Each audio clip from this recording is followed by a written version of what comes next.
Hello दोस्तों, welcome to my channel रवीन फुटे। दोस्तों, इस प्रोग्राम का आउटपुट क्या होगा? दोस्तों, जब हम इस प्रोग्राम को कंपाइल कर रहे हैं, जावा सी टेस्ट डॉट जावा, तो ये परफेक्टली कंपाइल्ड हो रहा है। और जब हम इसका आउटपुट निकाल रहे हैं, तो इसका आउटपुट आएगा 50। X value is 15। अब ये कैसे हो रहा है? एक्स का वैल्यू 15 कैसे आ रहा है?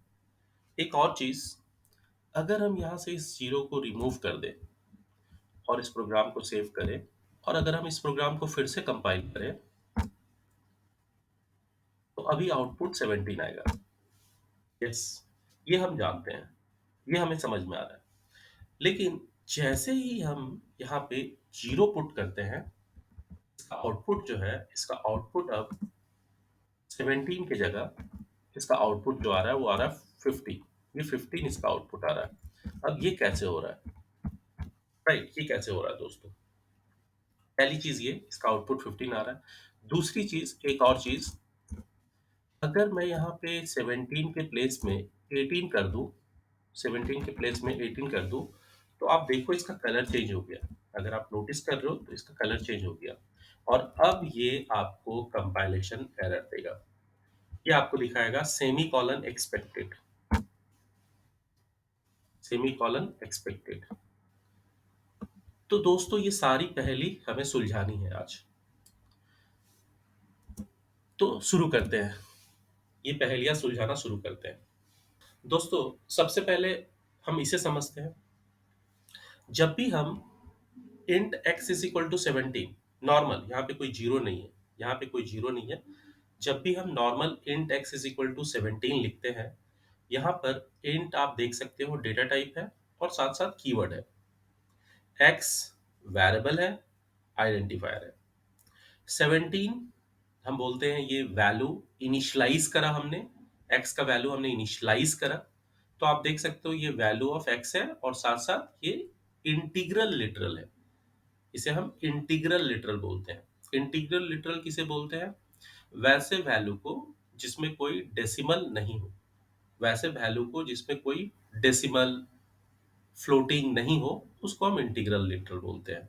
चूंकि हमने x का जो डेटा टाइप है वो इंटीजर डिफाइन किया हुआ है, तो हम यहाँ पे इंटीजरिक वैल्यू ले सकते हैं। बट यहाँ पर एक चीज मैं आपको बताना चाहता हूँ, एक चीज मैं क्लियर करना चाहता हूँ। जैसे ही किसी भी इंटीग्रल लिटरल के पहले आप जीरो लगा देते हो, आप जीरो लगा देते हो, तो वो ऑक्टल के फॉर्म में कन्वर्ट हो जाता है। वो ऑक्टल के फॉर्म में कन्वर्ट हो जाता है। So you can see if the integral literal value, if the integral literal value prefix with zero, यहाँ पे आपने अगर जीरो लगा दिया, prefix with जीरो, अगर आपने यहाँ पे जीरो लगा दिया, then it becomes octal literal। तब ये क्या बन जाता है? ये octal literal बन जाता है। तब ये octal literal बन जाता है। The base or radix of an octal literal is 8। इससे पहले जब ये 17 था, तो ये डेसिमल था। अब जैसे ही आपने इसके पहले जीरो लगा दिया, अब ये ऑक्टल हो गया और इसका बेस हो गया 8। जब इसका बेस 8 है, तो इसका जो रेंज होगा वो 0 से 7 होगा। Hence we can accept the digits in between 0 to 7 only। In between 0 to 7 only means what? इसका जो रेंज है वो 0 to 7 है, क्योंकि इसका बेस 8 है। जैसे डेसिमल का बेस 10 होता है, तो डिजिट्स हम क्या एक्सेप्ट करते हैं? 0 to 9 डिजिट हम एक्सेप्ट कर सकते हैं। बाइनरी का बेस 2 होता है, तो हम सिर्फ दो डिजिट एक्सेप्ट कर सकते हैं, 0 and 1। So that means number 18 is not a valid octal number because it contains digit 8। ये digit 8 को contain कर रहा है, इसलिए ये valid octal नहीं हुआ। तो उम्मीद है दोस्तों आपको ये समझ में आया होगा कि जब भी हम एक नंबर के पहले जीरो पुट कर देते हैं एज ए प्रीफिक्स, तो वो डेसिमल से ऑक्टल नंबर बन जाता है। नाउ दोस्तों, being a developer, we have the facility to provide the integral literal. जो वैल्यू हम प्रोवाइड कर रहे हैं इंटीग्रल लिटरल, वो वैल्यू हम किसी भी फॉर्म में दे सकते हैं। वो वैल्यू हम डेसिमल के फॉर्म में लिख सकते हैं, वो वैल्यू हम ऑक्टल के फॉर्म में लिख सकते हैं, वो वैल्यू हम हेक्साडेसिमल के फॉर्म में लिख सकते हैं, और वो वैल्यू हम बाइनरी के भी फॉर्म में लिख सकते हैं। जैसे एज फॉर एग्जाम्पल अगर मैं बात करूं दोस्तों, अगर मैं लिख रहा हूं int x is equal to, तो ये डेसिमल का फॉर्म हुआ। ये जो है ये डेसिमल का फॉर्म हुआ, इसे हम बोल रहे हैं डेसिमल।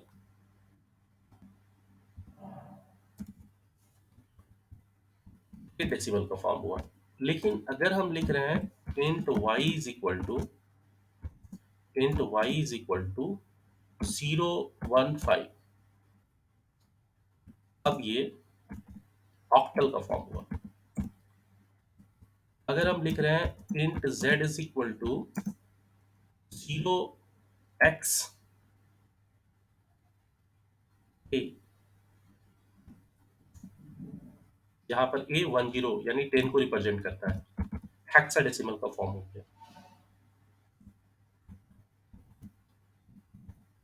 यहाँ पे आप ध्यान रखिएगा कि आप ये जो x है आप इसे कैपिटल में भी लिख सकते हो, 0x कैपिटल में भी लिख सकते हो, और a जो कि 10 वैल्यू को रिप्रेजेंट कर रहा है उसको भी कैपिटल में लिखा जा सकता है।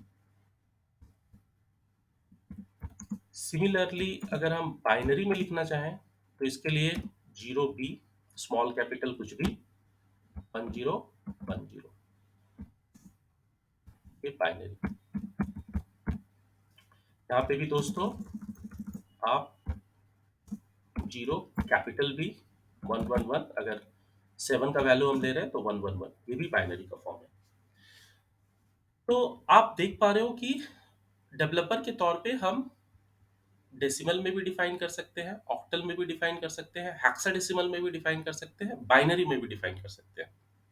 Binary introduce from JDK 1.7, but as a developer हम चाहे वैल्यू डेसिमल के फॉर्म में लिखें, ऑक्टल के फॉर्म में लिखें, हेक्साडेसिमल के फॉर्म में लिखें या बाइनरी के फॉर्म में लिखें, जेवीएम हमेशा जो आउटपुट देता है वो सिर्फ और सिर्फ डेसिमल के फॉर्म में ही देता है। So but the JVM always produce the output in decimal form only. JVM जो आउटपुट देगा वो हमेशा सिर्फ और सिर्फ किस फॉर्म में देगा, वो हमेशा सिर्फ और सिर्फ डेसिमल के फॉर्म में ही देगा। तो इसका मतलब है हम किसी भी फॉर्म में अगर नंबर को लिखते हैं हमें उस नंबर को अल्टीमेटली डेसिमल में कन्वर्ट करना होगा।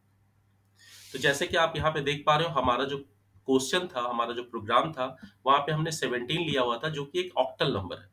अब इस 17 को हम डेसिमल में कैसे कन्वर्ट करें जिसका बेस 10 है।